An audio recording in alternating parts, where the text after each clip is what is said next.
Hi, good afternoon to all our friends and supporters out there. I'm Meir Weinstein with Israel Now. I'm joined with Jewish hero Jonathan Pollard. We're going to be talking about this Trump 15-point plan for. Jonathan will bring us up to date with important insights into what is really going on here. We're living in very dangerous times. Jonathan, please connect the dots for us. Sure. A couple of important points just to set the stage, so to speak. I found it incredible that the Iranians don't want to deal with Stephen Witkoff or Jared Kushner anymore. They'd prefer to deal with Vice President J.D. Vance, and that's significant on one major point. They know that J.D. Vance is an isolationist. They Right. know that he has to carry out the president's will. But bottom line is Vance will put the best spin possible on anything the Iranians say. This is how you get this insanity right now of the president saying, well, we're talking about maybe a 1-month ceasefire. Excuse me. You don't have a ceasefire in the middle of a war that hasn't been won. Okay, that's number one. Number two, it was total insanity for him to make this 48-hour deadline for the Iranians to open up the straits, or else all their power stations were going to be destroyed. I mean, what exactly did he expect to happen? The Iranians are playing for keeps. Trump, seriously, is playing for oil and gas. That's all. Mm-hmm. And the Iranians right now are playing to his weak side. Okay. So the Iranians did what the Iranians were expected to have done. They threatened by, threatened to blow up all the power stations and the desalination stations on the Gulf side, on the Arab side of the Gulf. Okay, you didn't see that coming? Really? Really? Well, Trump is not maybe insane, but he's not that stupid. And I think what happened, from what I understand, this is not my idea, but this is stuff I'm getting from friends of mine in Washington. And yes, I still have friends in Washington. Okay. Right. What happened was he did what was necessary to raise the alarm level to the point where he could pump the brakes and say, okay, everybody stop. We're going to talk. You understand? This 48 hours was not a real threat to the Iranians. It was an invitation for them to counter threat, Mm-hmm. so that he could then back off. In the meantime, the Saudis and the Emiratis are telling Trump, put a stake through the heart of this animal, of this monster. Get on with it. Because they know that the route that Trump is taking right now is going to leave Iran basically in control of the Gulf. Okay? That's what's Right. going to happen. Right. Now, this present or gift that Trump keeps talking about, the two things that he's been talking about, this is one of them. What gift? What, that oil and gas can go through? What's happening is they're presenting themselves then, and Trump is agreeing to it, that they're in control of the Strait of Hormuz because they gave us a great gift. They're allowing tanker traffic to pass and to go back and forth. Wow. They're doing this? I mean, if the Americans were in control of the straits right now, they're the ones that could say tanker traffic can go except for Iranian oil or Chinese tankers, something like that. But it's not that way. The second howler of a lie he said, and it's a flat out lie, was that we have regime change. And that's the same BS, if you'll excuse me, that this man used with Venezuela, where he said, well, now that we have Maduro out, there's been regime change. Excuse me. Maduro's vice president, who is even more of a radical than he is, or more of a crook than he is, I'll put it that way. Yep. Is in office. That's regime change? No, that's musical chairs. Same people. But the oil, this woman who took over in Venezuela is smart. She knows the currency he likes to trade in, oil and gas, so she's letting it go where he wants it to go. Okay. And now Trump is saying, well, we killed it. Excuse me, he didn't kill anybody. And the Americans didn't kill anybody. We in Israel have been doing the targeted assassinations. Thank you very much. Right. So quit lying. That's what I would say to Trump. Quit lying. Number two, regime change. Excuse me. The new guys right now are IRGC hardliners. The only difference between them and their predecessors, the mullahs, is these guys aren't wearing a turban and a shmata around their necks. That's all. That's the only difference. Okay? And this guy, the president of the Majlis, of the parliament, who is now supposedly, according to the Americans, engaged in negotiations, although according to him, they aren't negotiating. This guy is somehow better. Excuse me, the guy is a murdering thug. When he was mayor of Tehran, I mean, they don't even know how many people he killed. They just disappeared.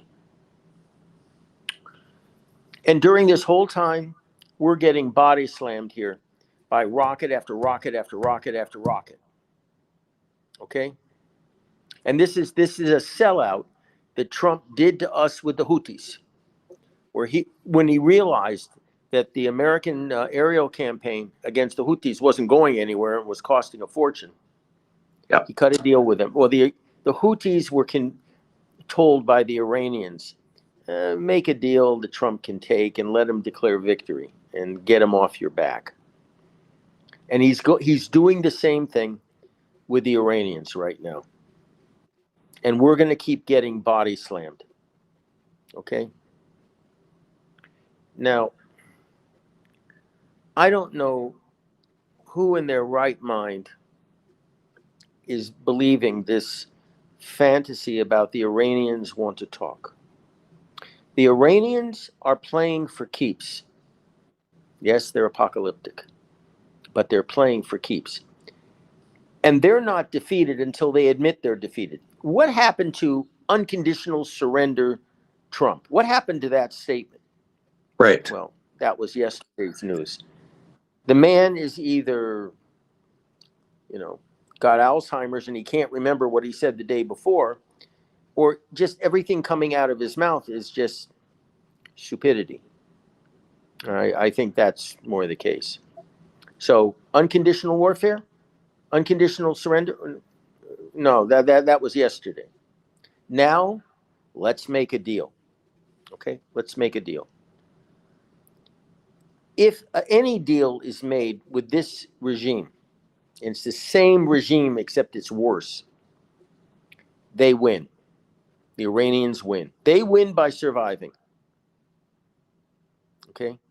Their oil and gas will go out. I mean, I think I went out with an interesting report that the Americans have allowed the sale of Iranian gas, and oil rather, that's been parked around the world in order to kind of lower the price of oil. Did the same thing with the Russians. Hello, where is this oil going? Now, I could see if those tankers were seized and the oil sold and the proceeds going to, let's say, a free Iran government headed by the Crown Prince.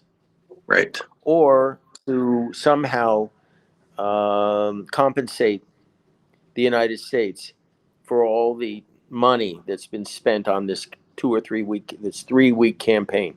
I could see that. But no. Trump is saying, go ahead, sell the oil. and you can repatriate it. Well, the Americans also are saying, no, we're going to track it. And, the Emiratis now are going to close down that loophole, that they've been money laundering for the Iranians. The money is fungible. The money is going to go back to them one way or the other. So all I see right now, Alan Dershowitz, whom I deeply respect, went out with an absolutely, with all due regard for my admiration for Alan, the biggest bunch of stupidity I ever heard in my life, where he was saying if Donald Trump was president in 1939, he would have stopped Adolf Hitler. I don't know how to say this politely, but sometimes Alan maybe should be quiet. Okay? Because if Donald J. Trump, Orange Man, were president in 1939, he would have made a deal with Hitler. It was called Munich. Right. Okay? Except his deal may have been a little bit more, I don't know, optically impressive than having Chamberlain come back and wave a piece of paper saying there's peace in our time. No, Trump would have done it right, dancing girls and marching bands and God knows what else. Well, he stopped Israel in the belly 12-day dancers war. with beards. I think that's what he likes. He stopped Israel in the 12-day war. Thank you. That's the whole point. He stopped that war prematurely. Now, I'm not, taking anything away from Bibi Netanyahu for being stupid enough and cowardly enough to follow that order. This is why I'm saying right now, I don't know where this is going. I mean, the Iranians have put forth a 15-point series of demands, which are non-negotiable. I mean, it's a failure. Bringing in the headquarters and the quick reaction force, if you will, of the 82nd Airborne Division into the area. I mean, what is that going to do? Even if they bring in the 82nd Airborne, excuse me, what is that going to do? And they haven't started the deployment of the rest of the 82nd Airborne. Okay, so if this is all a case of misdirection, this is the most, I almost was going to go out with a video, an AI video of the Japanese Prime Minister saying to President Trump, don't you know anything about surprise in warfare? Maybe we should teach you something about that. Remember Pearl Harbor, all that. Maybe we should teach you something about that. You don't make declarations and then not follow up with it. Okay. And the Iranians have drawn the appropriate conclusions about this guy, Trump. It's a mess. Is there a way out of that, of this mess? Yes, there are two ways out of it. The mature adults in the White House can basically bring Donald J. Trump, I hate to say this, given our faith, they can bring him to Jesus and tell him, okay, you're playing games with them, okay, that's fine. You better be ready to lower the hammer. Land in Chabahar, march up country, take Bandar Abbas from behind, from the rear, like the Japanese took Singapore from the rear. Okay? Take Keshim Island, and you've opened the cork up. That's what you have to do. If they try to attack you during the march, the U.S. units up country, we have complete air superiority. They'll be out in the open, just sitting ducks. That's the plan. But he's not doing that because the advance guard of the 82nd Airborne, in fact, the entire 82nd Airborne, plus 2 Marine expeditionary units, I'm sorry. This is kind of a joke. No offense to the Marines or the Airborne, but this is not what's needed to do this. The other solution to this problem is for Bibi to, if you'll excuse me, I know this is a family channel, grow a pair. I understand that, this is a bromance between him and Trump. Okay. But we know who the man is in this relationship and who the somebody else is. Right.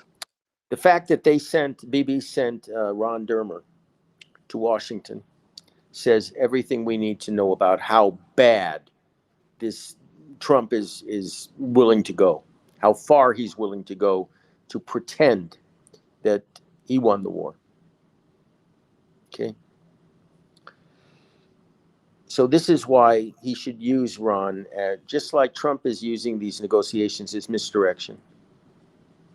And if it looks like there's a deal and it looks like there's going to be a ceasefire, one day we take out all the power stations, we take out the oil and gas industry, and we light off an EMP. What's so big about the EMP?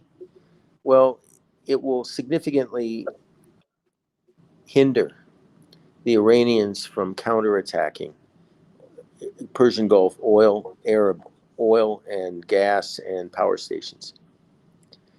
Their rockets are short-circuited, their transporters are short-circuited, their drones are fried. I mean, cruise missiles are fried. That's it. And then Trump can turn around and say, what? I had no idea. He didn't tell me. They're crazy. They're off the reservation. Okay, maybe off the reservation, maybe crazy, but it's done. Now you can go ahead and open up the Strait of Hormuz. But unfortunately, Bibi is not the man to do this. People have to understand that the north of Israel over the past 3 weeks has been hammered by Hezbollah. And just yesterday, we lost, it was a horrible story, a young soldier, a girl, 27-year-old fighter, Krav. She was in a combat unit, who was killed by a Hezbollah rocket. She's short of her wedding. I'm like, we're all crushed by this. Why? Because it was a needless death. When this war, we talk about the fact that the Americans really didn't think this war through. Okay? They didn't. Because they didn't appreciate the nature of the animal that we're fighting. Trump is fighting for oil and gas. The Iranians, they're fighting to win, no matter what it takes. They're not going to ever surrender on this. So with Hezbollah, many of us were begging the government, you got to understand, Hezbollah is coming in. They can't sit this out because it's kind of like endgame for the Iranians if it's played right by the Americans.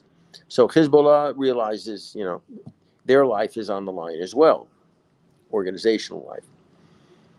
So we should have had the entire army, most of the army, 5-6 divisions, pre-positioned, ready to go. That the minute the war started, we invaded Lebanon.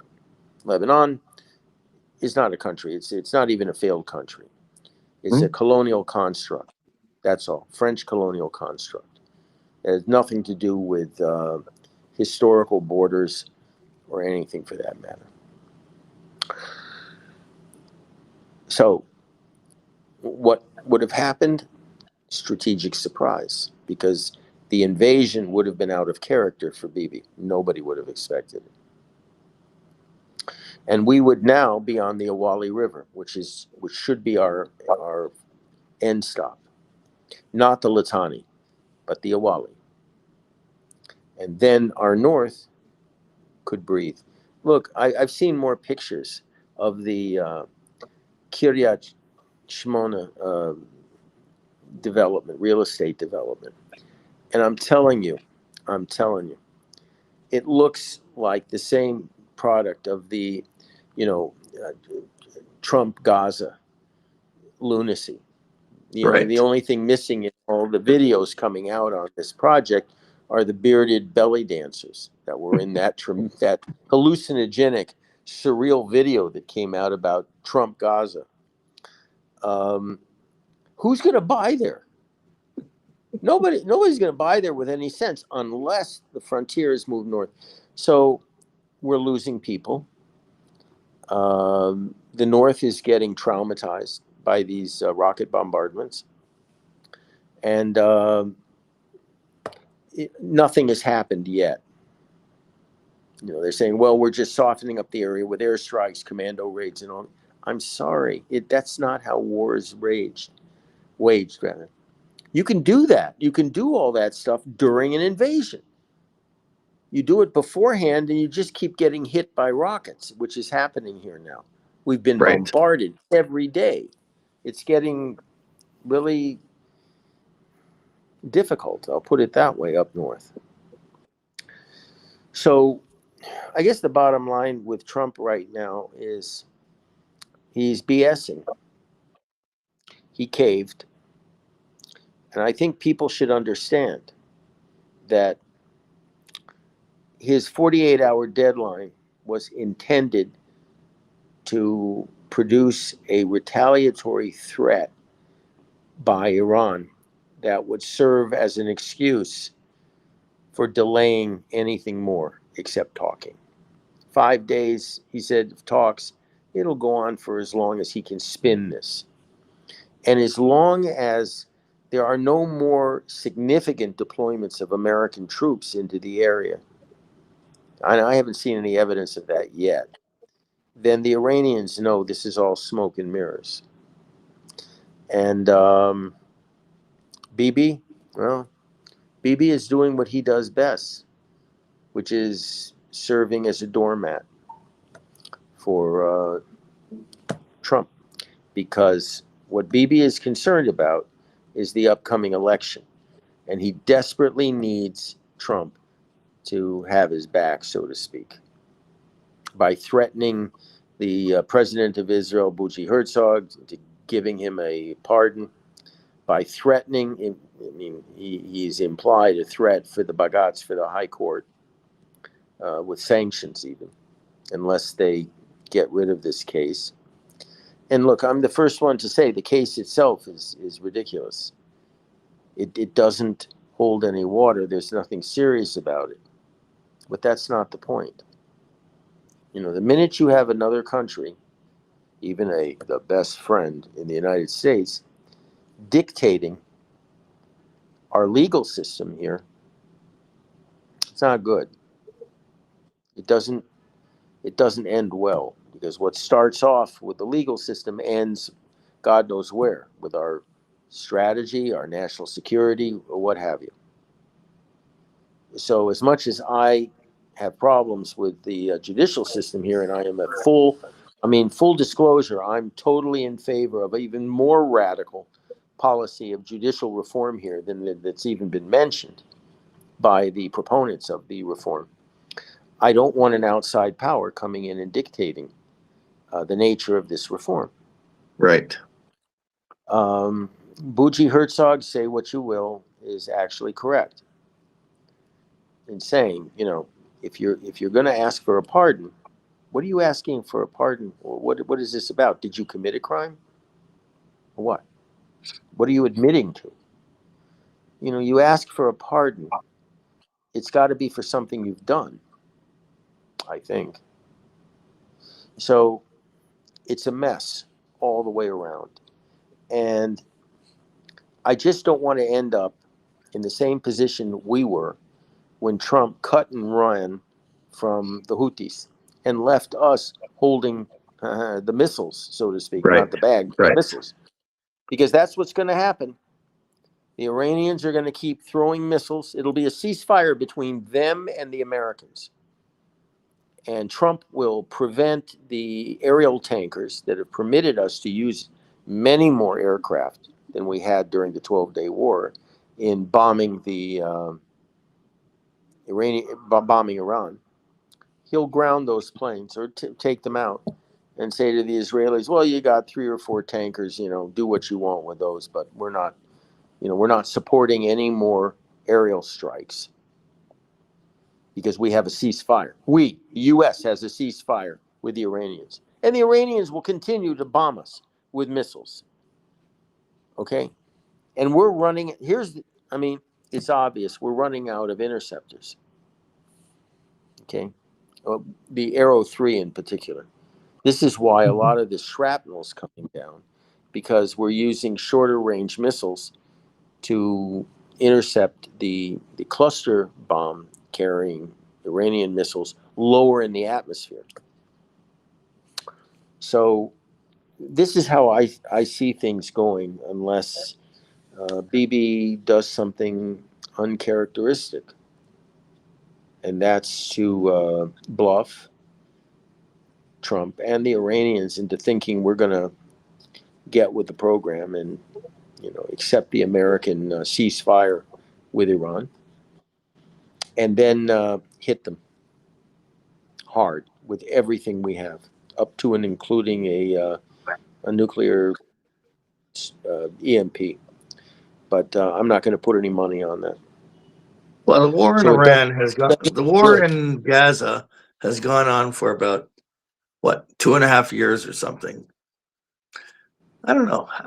How is it under BB? How is it 2.5 years? We have the 1967 Six-Day War. The Yom Kippur War didn't go that long. How does this go? Because people in this country, in the decision-making levels, have forgotten that wars have a beginning, middle, and end. They kind of got the beginning screwed up with their misconceptia, but then they got the hang of things for the middle part. They got that. And then they just went, as my grandfather from Bialystok would say, they got verblunget. They got off the trail, and they forgot about that wars end with one side admitting defeat and being seen as being defeated, and the other side being victorious.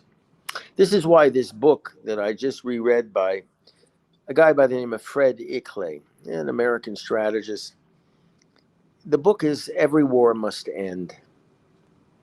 And I advise people, I recommend it highly, I advise people to get a copy of it and read it, because he makes the case. It's a truism that it's easier to start a war than to end one. Okay, fine. Because the enemy has a vote also. All right. But unless you plan for victory, you may not achieve it. And the Americans, while they thought they were planning for victory, assumed that they were dealing with a government that just didn't exist. The fundamental mistake the Americans made was they did not understand the nature of the Iranian regime. And that's a mistake each successive American administrations have made since Jimmy Carter over the past 47 years when they dealt with Iran. This is a regime that has, like the Waffen-SS during the Second World War, you have to hunt them down and kill every damn one of them. Period. And I agree with Alan Dershowitz in this respect, that this war is, I think it's probably the most important one globally since the end of the Second World War. Korea, yeah, okay, they stopped, the Americans instituted a policy of containment. Okay, that was important. The end of the Cold War. Well, the end of the Cold War didn't really end. It morphed into traditional Russian imperialism. Not Soviet, but Russian imperialism. You could just ask any of the Ukrainians right now what they thought about the end of the Cold War. But this war is seriously consequential if it is not if it doesn't end with the destruction of the entire Iranian regime. They've already shown they lie about the range of their missiles, but we all knew that here. I mean, I don't know why our defense people are saying, oh, we had no idea. They knew. They knew that there were Right. ICBMs and that they were building. That's why I'm pushing for an invasion at Chabahar to stop the development of Iranian ICBMs. That's where they're being developed, on the Gulf of Oman. Okay, that was a mistake. The JICPOA, this was insane, because the JICPOA assumed that there would be Iranian cheating and that there would be an agreement on the part of the West, so to speak, to stop the Iranians from actually acting on their desire to build nuclear weapons. But no, that didn't happen. The West, and the Americans in particular, accepted the lies of the Iranians until the Mossad stole all those documents from Iran, the nuclear file from Iran, and showed they were lying through their teeth. There hasn't been one director of the IAEA in Vienna that has said that Iran doesn't represent a nuclear threat. Not one of them. And these guys are hardly war hawks. Okay? They're professionals. And they gave a professional answer. They're not stopping. The business about a fatwa that this against nuclear weapons, this was propaganda. This was a whitewash. And the Right. Iranians are very good at that. Why? It's not that they're good propagandists. It's just that the West, and the U.S. in particular, is so bloody naive. That's the only word I can say, naive, to the extent that they want to be lied to so that they have an excuse not to do anything. Mhm. No. The Iranians said they're not. We have to trust them. They're not building an ICBM. Oh, they lied to us. They're not building nuclear weapons. Oh, they lied to us. They're not building, a proxy alliance to unstable or destabilize the entire Middle East. Oh, they are? Come on. It's enough already. This is why, if the Americans are not willing to put a stake through the heart of this octopus, then Israel must do it. And trust me, if Israel did do it, even though there would be a lot of collateral damage in Iran, possibly on the GCC side of the Gulf, okay, so for a couple of years there'll be problems, economic problems. But the next day will be much better. The day after will be much better. Iran will be rebuilt. Everybody will be running for the contracts. And especially on the Gulf side, the GCC side, they've got more than enough money to pay for the very best reconstruction effort for their oil and gas and desalination facilities that may or may not be hit by the Iranians. If this war, the bottom line is if this war ends with a ceasefire, and the Iranians are going to permit oil and gas tankers to transit the Strait of Hormuz, they won. And Trump can say everything you want. Just don't listen to him. Do not listen to him. You look and see what is actually happening and draw your own conclusions.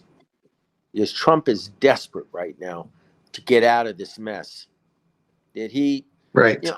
I am not arguing that he shouldn't have done something. I'm just arguing that he was horribly ill-advised, and that the war has been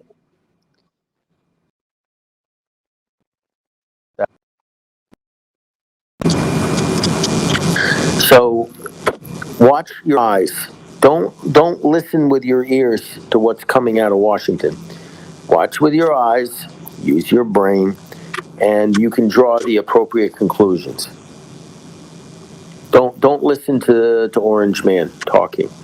Despite the fact that Alan Dershowitz, whom I respect, again, I deeply respect, has kind of misidentified him as somebody who would have stopped Adolf Hitler in 1939. Right. He just would have done Chamberlain with more pizzazz. That's all. That's all. Jonathan, your video connection, we could hear you, but your video connection went blank. We're having connectivity problems here. I don't know exactly what the problem is, but I had a lot of business Zooms yesterday that were not very good. So I don't know what the problem is. There are issues, I'll put it that way. We live right next to the main police station in Jerusalem, and there's an antenna farm here, and I don't know what's going on. There's strange cars driving around with antennas on their roof, so I don't know what is going on with that. But so final question right now. Like, wrap it up and put it into perspective. We are 1 week away from Pesach. You were in prison for like 30 plus years. And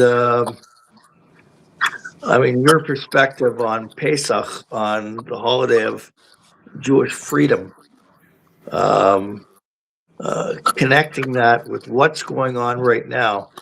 Give us some insight, Jonathan.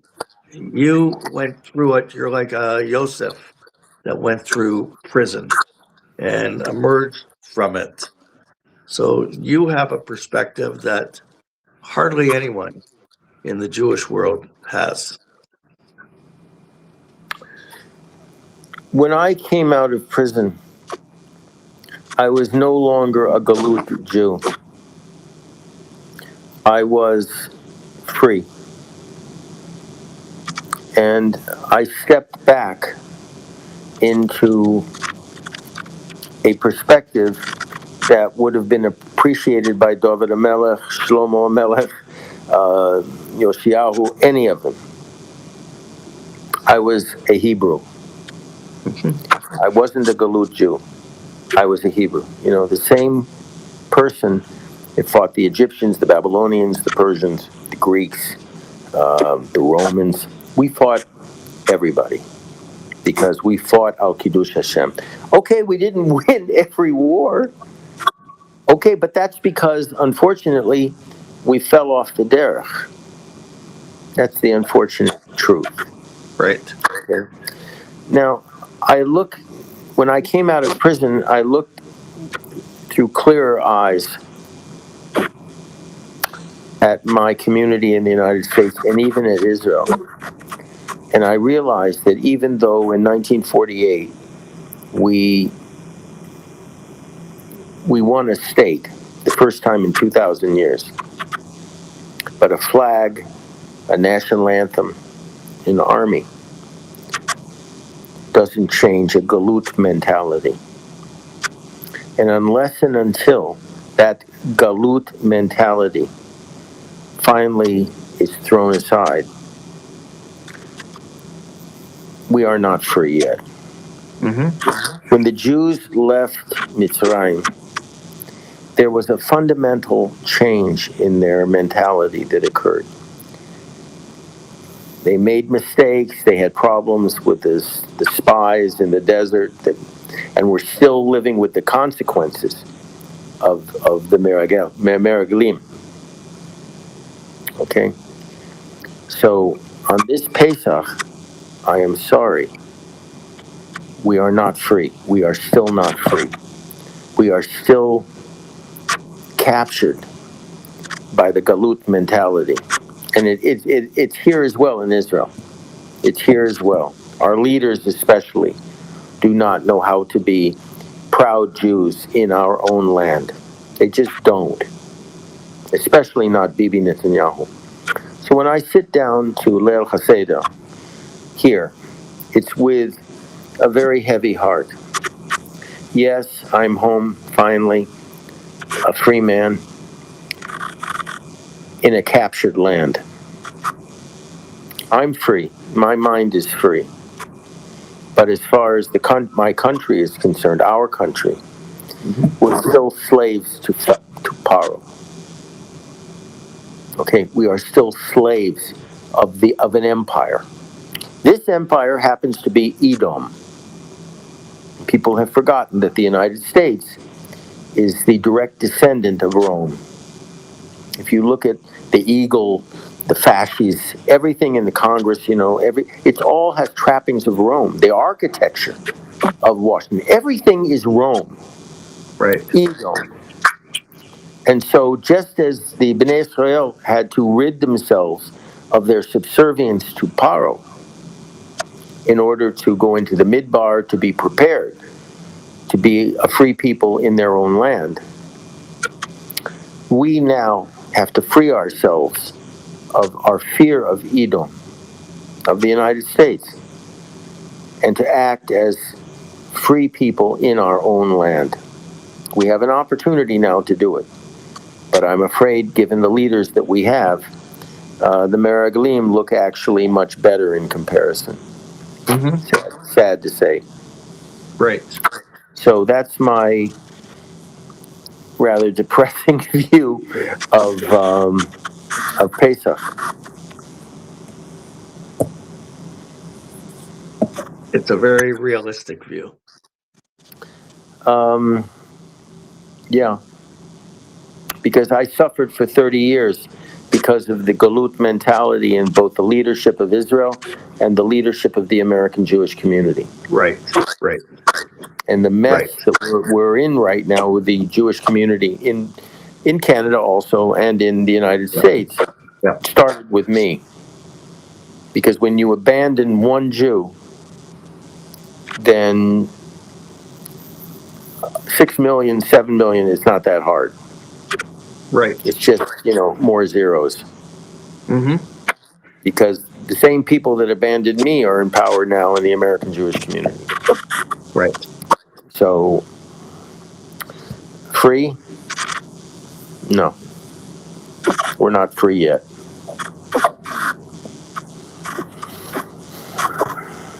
Right.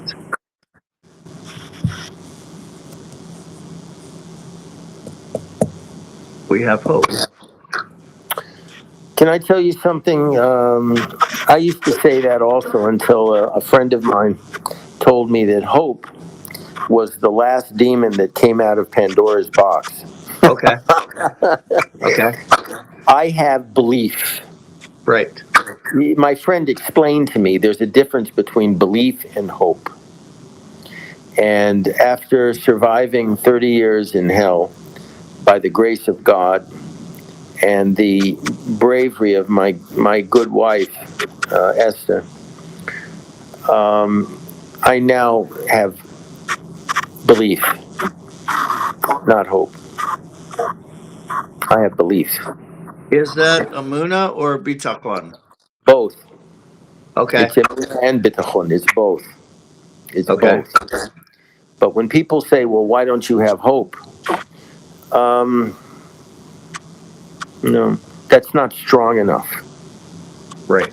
Okay?